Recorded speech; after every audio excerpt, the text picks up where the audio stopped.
So today we have more information regarding the color choices coming to iPhone 15, so let's delve into it. We've already heard quite a bit regarding the color choices on iPhone 15, but now we have a Weibo source who accurately predicted last year's deep purple variant, as well as the slightly redesigned flash we got, tells us we can expect a crimson shade on the Pro models, similar to what 9to5Mac had reported. And they describe the shade as being lighter than deep purple but still very deep, and the hex code we previously got from 9to5Mac, which was #410D0D, does match this description quite well, so yes, I can see this shade being pretty popular. Because of course, many have wanted a product red Pro iPhone for years, and so while I do prefer something like Sierra Blue because I'm a diehard blue fan, I know others are going to be more hyped about this news, and I know in the past we heard Apple was having issues with getting the red coating just right on stainless steel, but do remember this year with the 15 series, Apple's switching to titanium, so it could be easier to get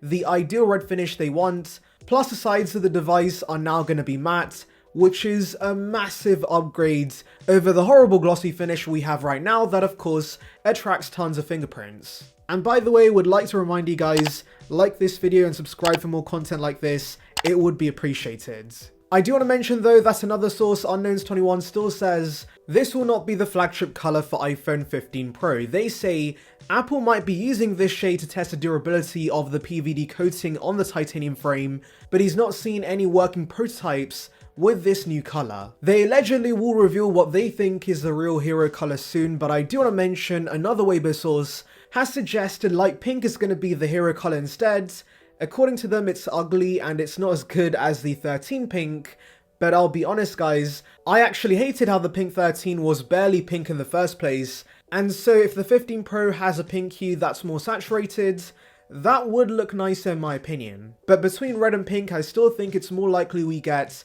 a red Pro iPhone considering Apple has the product red partnership, and also pink is a more divisive color, let's be honest, so it might not be the right choice to offer this as the flagship color for the series. But of course, at the end of the day, Apple knows what the market wants, but those are just my thoughts. Either way, all this confusion illustrates how color leaks can be false, and so definitely take all of this with a grain of salt. In the past, leaks regarding colors have very much been a hit and miss, with rumors being accurate about the deep purple on the 14 Pro, but no one predicted Sierra Blue was coming to the iPhone 13 Pro. In fact, I remember we heard about a rose gold finish, and actually this could be the pink color that Weibo source heard about if their information is accurate. Now the rest of the colors with the Pros are going to be the usual, so let's now move on to the 15 and 15 Plus. We have already heard about 3 new shades this year being blue, pink and green, but this has now been corroborated by the accurate Weibo source who told us about deep purple last year. They specifically say the green this year is going to be close to the shade of the iPhone 11 and 12 green,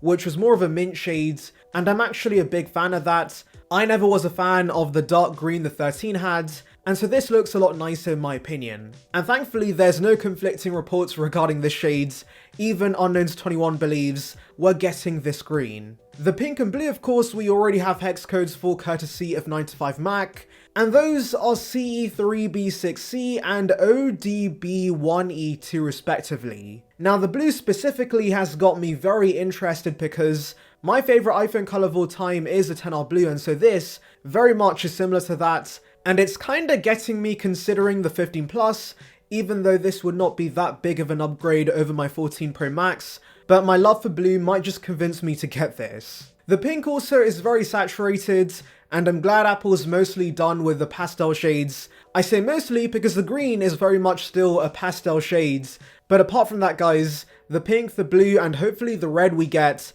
is punchy and bright. I know some might also argue that because we're getting a pink with the regular models, that could add credibility to the report regarding a pink for the Pro models, since Apple usually likes to have the same flagship shade on both the regular and Pro sizes. And yes, that is true and could be the case, but also remember there is going to be a base iPhone that comes in red, and so yes, I still think we could see a red Pro iPhone. Anyways, to summarize for you guys, these are the colors I expect. So the regular models should get Midnight Starlight, product red, blue, pink and green. And by the way, I am aware that for the last few years, Apple has only given us 5 colors at launch, with the last color launching in spring, so that could be the case once again, where we see either the pink, blue or green launch a little later. Coming to the Pros, I'm still going to side with the accurate Weibo source, and so we should expect a crimson red, silver, space black and gold. Oh, by the way, we have heard about a darker space black coming to the 15 series, and I'm looking forward to this because I have a 14 Pro Max in space black, and while the rails fit the description, the back of the device is more greyish, and if the back could now match the rails, I would be a very happy man. Moving on to storage options with the 15 series, IT Home, who allegedly got some information from a Foxconn worker, says we could get 256 gigs of base storage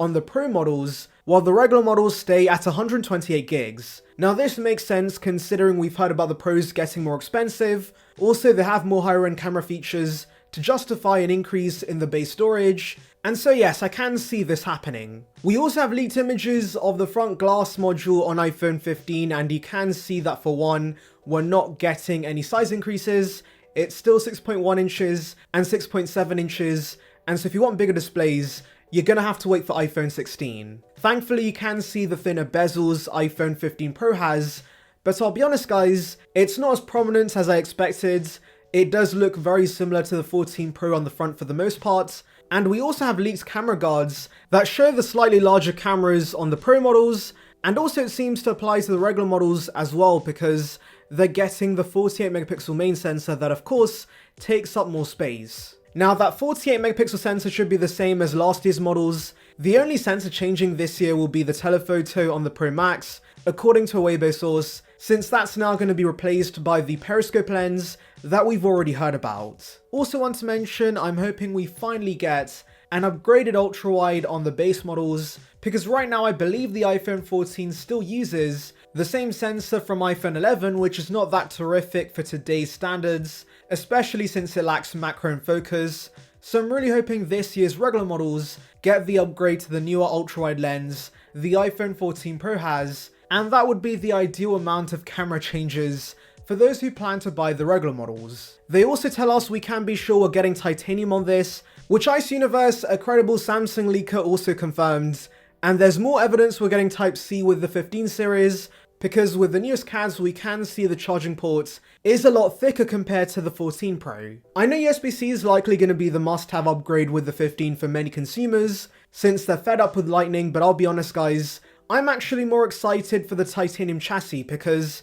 one of the bigger issues for me with the Pro models is the weight of these devices, and so titanium's going to make these phones a lot lighter whilst being stronger and also offering the matte finish I had previously mentioned. And this is likely the big reason the 15 Pro is getting more expensive, but I think the price hike is justified because many are going to appreciate titanium on these devices. Anyways, let me know your thoughts in the comments, make sure to like and subscribe for more content like this, and thank you for watching.